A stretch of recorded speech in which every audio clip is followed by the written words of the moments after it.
Well, I know the education system, when it was designed, it was made precisely to provide society with a labor force, with a somewhat qualified labor force. And when I say that, I include all spheres of jobs, from like janitors to mailmen to doctors to philosophers. Well, soon technology will render those jobs obsolete. For example, truckers. Yeah, Elon Musk is working right now on autonomous vehicles, autonomous trucks, and there's a lot of truckers in the world. So they'll be out of job, and I think they'll have to return to some universities or some sort of education institution.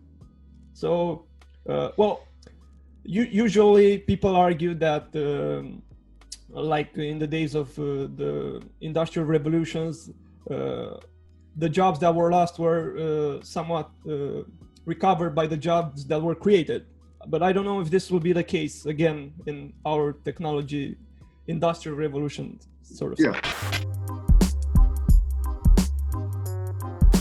And I don't think anybody can tell you with certainty exactly where we're going. I certainly can't. I wish I did know all the answers. I don't. But I do know this. The only constant is change. Okay, change is always going to be with us. The question is, how are we going to approach that change and do it in a way that we can benefit from rather than have a detrimental outcome?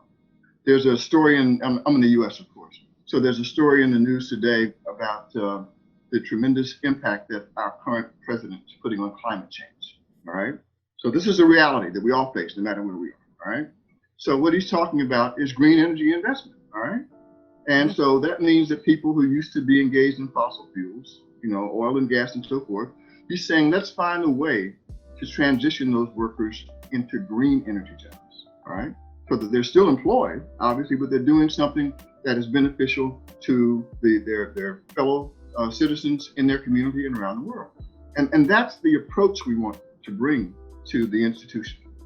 Not accepting the way things are, but thinking about how they could be, and then trying to find steps that we can take so that the circumstances that we're all facing in the future are better than the ones that we're facing right now.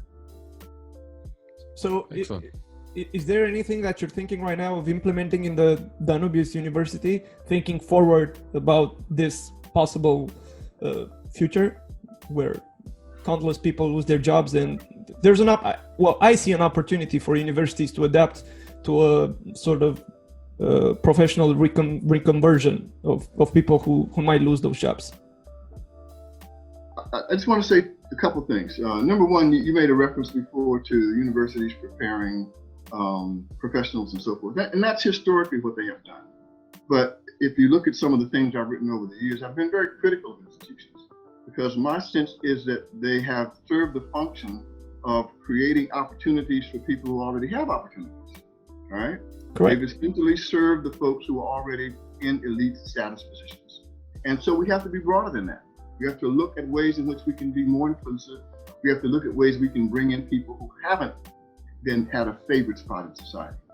That's number one, okay? Number two, universities shouldn't be about jobs alone.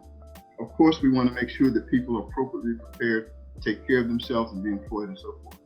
But this whole aspect of human growth and development, how you use this to create a better life for yourself and a better view of yourself and a better perspective on your world, that's part of what the university has to do too, okay? So we can't get so completely involved in this whole idea about job creation that we lose the sense of expanding the human experience. Yeah, I agree with you. Yeah, that's essentially how we move forward. Yeah. Well, shouldn't it be the goal of humanity to just relax and enjoy the free time while robots and AI and other stuff like that work for them, right? You know, there's so many movies that say that leads to a bad end, right? Yeah. But by the same token, it's a reality, okay? I'm visiting my grandkids today. And so they have a little R2-D2 robot that they play with, okay? Oh, and so that takes me way back, 30 years or so to when that was introduced. But it also helps me reflect on how the whole area of robotics has changed during that period.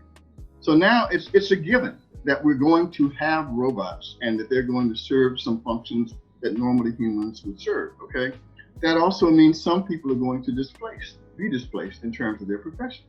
But it also, again, getting back to this point about expanding our kind of conceptual domain, it raises the questions for us about what are the good things that can come out of that. If we're not doing the things that robots are now doing, if we don't have to do them for ourselves, how can we use that time constructively, not just for our own individual selves, but for the betterment of the society that we live in? So yeah, I mean, I think that in some ways, the free time, the opportunity to reflect and so forth, potentially that will be available to us in ways that wasn't available before, because robots are doing kind of mundane things that we used to do ourselves. But it's the way we use that time, the way we challenge ourselves to use the time and our creative ability to look forward and think about ways in which we can improve not only our own lives, but the lives of others in society.